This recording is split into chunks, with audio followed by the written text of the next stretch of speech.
నొప్పి మాయం సర్జరీ దూరం ఆపరేషన్ లేకుండా మోకాళ్ల నొప్పులకు ఆధునిక చికిత్స ప్రాణ పెయిన్ క్లినిక్.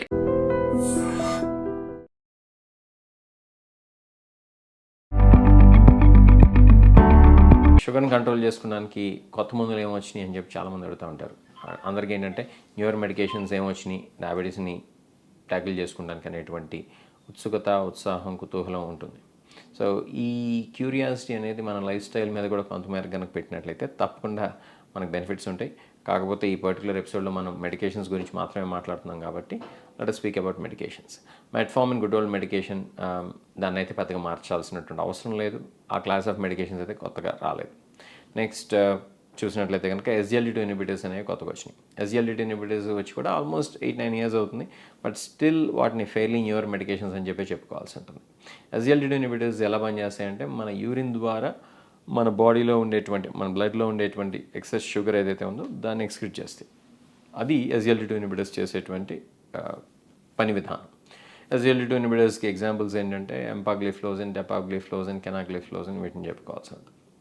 మనం ఈ మెడికేషన్స్ని వాడుకున్నట్లయితే కేవలం బ్లడ్ షుగర్ లెవెల్ని కంట్రోల్ చేసుకుంటాం మాత్రమే కాదు, heart attack risk, heart failure risk, అట్లానే కిడ్నీ ప్రాబ్లమ్స్ని కూడా తగ్గించుకునేటువంటి అవకాశం ఉంటుంది.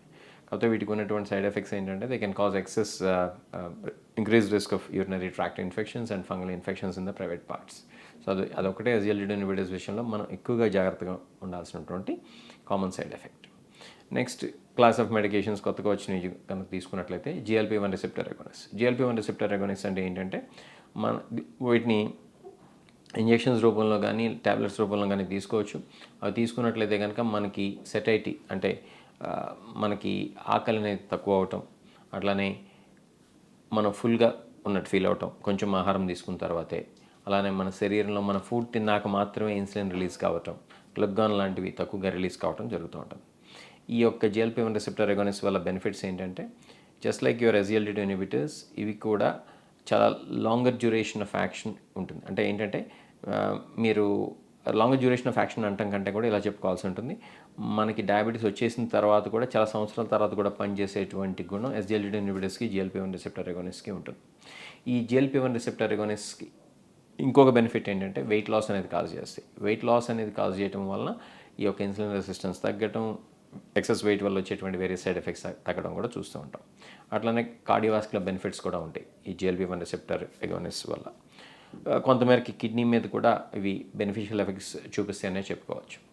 SGLT2 ఇన్హిబిటర్స్కి ఈ యొక్క GLP-1 రిసెప్టర్ అగోనిస్ట్కి ఇంకొక కామన్ బెనిఫిషియల్ ఎఫెక్ట్ ఏంటంటే ఫ్యాటీ లివర్ మీద కూడా బెనిఫిషియల్ ఎఫెక్ట్ చూపిస్తూ ఉంటాయి.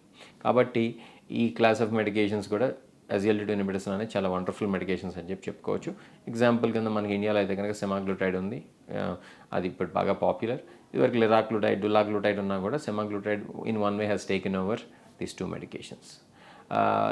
ఇంకా మనకి ఈ GLP-1 receptor agonist, SGLT2 inhibitors విషయంలో బెనిఫిషియల్ ఎఫెక్ట్ ఏంటంటే హైపోగ్లైసీమియా రిస్క్ చాలా తక్కువ, అంటే లో షుగర్ అయ్యేటువంటి రిస్క్ చాలా తక్కువ. కాబట్టి ఈ యొక్క 2 క్లాస్ ఆఫ్ మెడికేషన్స్ ఏవైతే ఉన్నాయో వాటిని వాడుకున్నట్లయితే కనుక మనకి సర్టన్లీ బెనిఫిషియల్ ఎఫెక్ట్స్ అయితే ఉంటాయి. ఇంకొక ముఖ్యమైనటువంటి విషయం మనం చెప్పుకోవాల్సింది ఏంటంటే ఈ కాంటెక్స్లో గ్లిప్టిన్స్ని మనం సుమారు గత 15 లేదు ఇంచుమించు 20 ఏళ్ళుగా వాడుతున్నాం. 20 ఏళ్ళుగా వాడుతున్నాం. గ్లిప్టిన్స్ కూడా చాలా రకాలైనటువంటి గ్లిప్టిన్స్ మార్కెట్లో అందుబాటులో ఉన్నాయి. సిటాగ్లిప్టిన్, అలానే విల్డాగ్లిప్టిన్, అలానే లినాగ్లిప్టిన్, వీటిని మనం గ్లిప్టిన్స్ అని చెప్పుకోవచ్చు. ఇవి కూడా GLP-1 రిసెప్టర్ అగోనిస్ట్ లానే పనిచేస్తాయి ఇంచుమించు. కాకపోతే వాటంత పొటెంట్ మాలిక్యూల్స్ కాదు. కాకపోతే HbA1c అనేది వీటి వల్ల తక్కువగా తగ్గినా కూడా, అంటే GLP-1 రిసెప్టర్ అగోనిస్ట్ అంతగా తగ్గకపోయినా కూడా వెయిట్ న్యూట్రల్ మెడికేషన్స్ ఇవి, అంటే వెయిట్ తగ్గు అనమాట ఈ మెడికేషన్స్ వాడుకున్నప్పుడు. అది ఒక బెనిఫిషియల్ ఎఫెక్ట్. లో బ్లడ్ షుగర్ రిస్క్ కూడా చాలా తక్కువగా ఉంటుంది. కాబట్టి మనం గ్లిప్టిన్స్ని కూడా న్యూయర్ క్లాస్ ఆఫ్ మెడికేషన్స్ కింద పరిగణిస్తూ వాడుకోవాల్సి ఉంటుంది. ఇంకా మనం కనుక చెప్పుకుంటూ పోయినట్లయితే కనుక మనకి ఇంకా మార్కెట్లో అందుబాటులో ఉన్నాయి న్యూయర్ ఇన్సులిన్స్ విషయానికి వచ్చినట్లయితే కనుక మనకి ట్రెసిబియా ఉంది, టుజియో ఉంది. ఇట్లాంటి వాటిని న్యూయర్ ఇన్సులిన్స్ అని చెప్పి చెప్పుకుంటాం. ఈ లాంగర్ యాక్టింగ్ ఇన్సులిన్స్లో షార్టర్ యాక్టింగ్ ఇన్సులిన్స్ కనుక చూసినట్లయితే కనుక ఫయాస్ప్ ఉంది.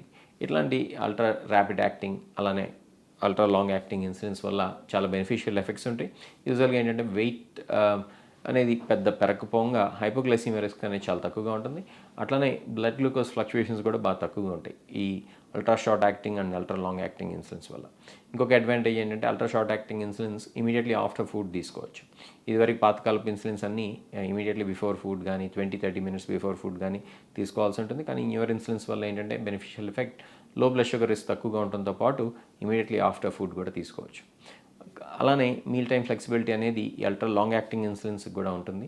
కాబట్టి ఇట్లాంటి బెనిఫిషియల్ ఎఫెక్ట్స్ ఉన్నాయి కాబట్టి ఈ మెడికేషన్స్ విషయంలో మీరు మీ డాక్టర్స్తో కనుక డిస్కస్ చేసినట్లయితే కనుక వాళ్ళు దానికి అనుగుణంగా ఎప్పుడు వాడుకోవచ్చు, ఎలా వాడుకోవచ్చు, ఈ బెనిఫిషియల్ ఎఫెక్ట్స్ ఏంటి, మీకు సెట్ అవుతాయా లేదా అనేది చెప్పగలుగుతారు. Take care.